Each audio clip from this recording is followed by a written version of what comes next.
Hello, today I will talk about the clinical perspective of AI for neuroimaging in memory clinics. I have no competing interests. So if you look at newspapers, it seems that medical doctors will soon be replaced by AI tools.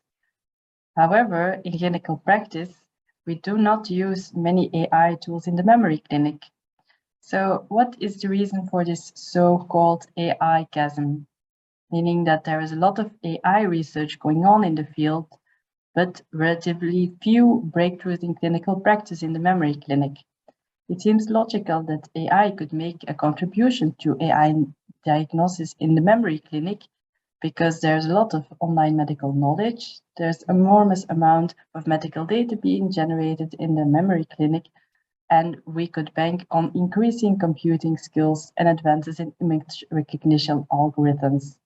So if you think about it, which role could AI specifically play in the memory clinic? Actually, there's an unmet need regarding diagnostics in the memory clinic. You may not know, but up to 20% of patients receive an incorrect diagnosis. Let me briefly present to you the most common types of neurodegeneration which we encounter in the memory clinic. Alzheimer's disease is by far the most common type of neurodegeneration and usually presents with memory decline. But also, patients may complain of language deficits or behavioral changes. Frontotemporal degeneration usually presents with behavioral changes and language impairment, but occasionally memory deficits are also seen.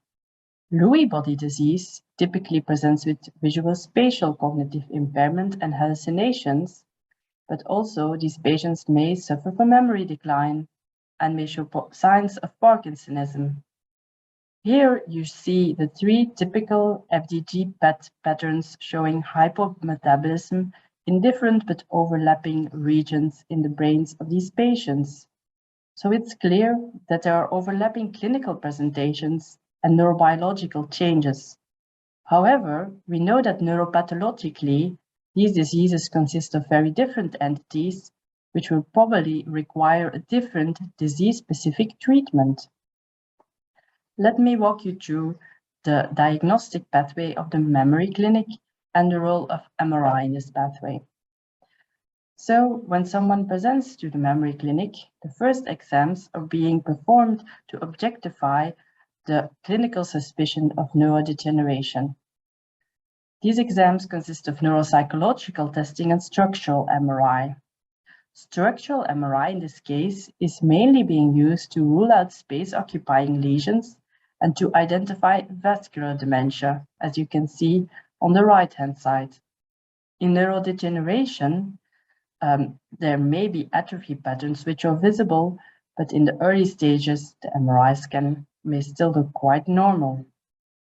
When the suspicions of neurodegeneration have been confirmed, follow-up tests will be requested at the memory clinic to identify the most likely cause of neurodegeneration.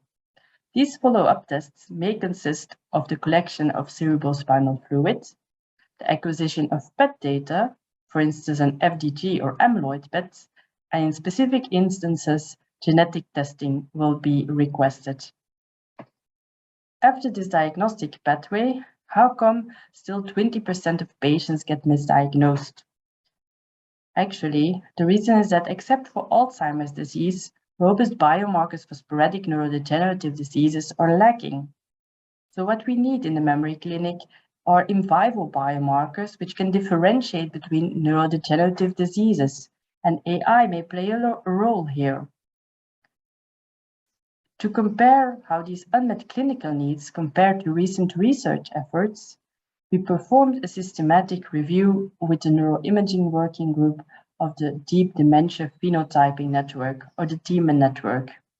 Here you can find a QR code linking to the medRxiv version, a list of the collaborators, and also a map showing the locations of DEMON networks around the world.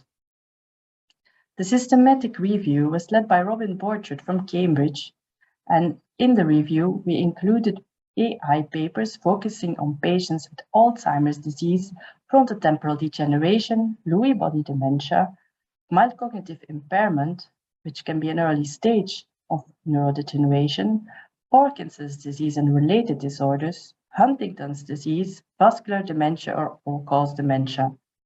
The modalities which we selected in the review were MRI, PET, SPECT, EEG, and MEG.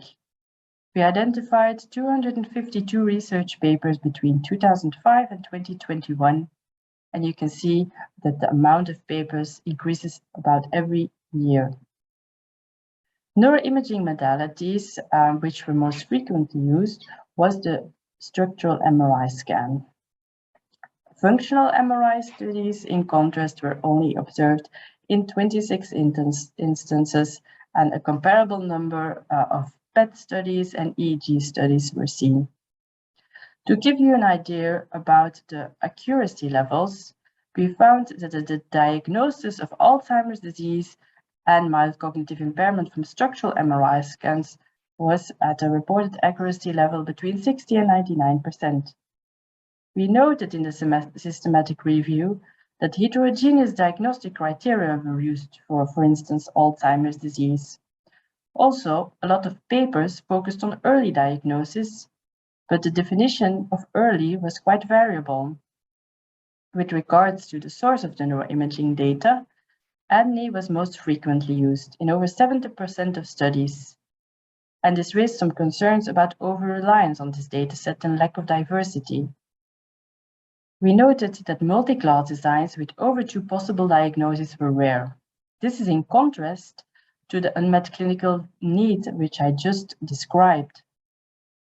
We suspect that the lack of multi-class designs is related to the design of the available neuroimaging datasets, which often particularly focus on one specific type of neurodegeneration.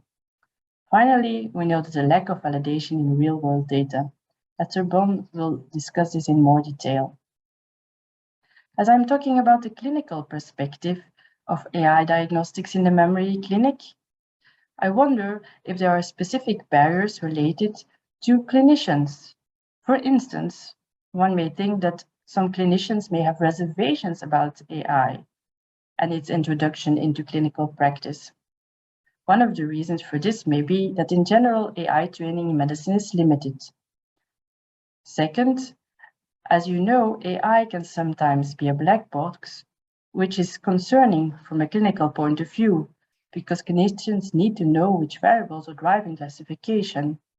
Explainability may be a key factor to convince clinicians that AI tools are detecting meaningful substrates of neurological disease. To summarize, in the memory clinic, differential diagnosis is a key question for which AI diagnostics may be useful. Multidisciplinary AI tools may be able to overcome challenges, and the potential roles for clinicians in these teams are to identify unmet clinical needs, to interpret study results, and to contribute to real-world data collection and validation. Here we want to also encourage AI training for clinicians to adopt a critical but open-minded stance towards AI. Thank you for your attention. And further, I want to thank my colleagues from the DEMA network and my collaborators at University of Antwerp.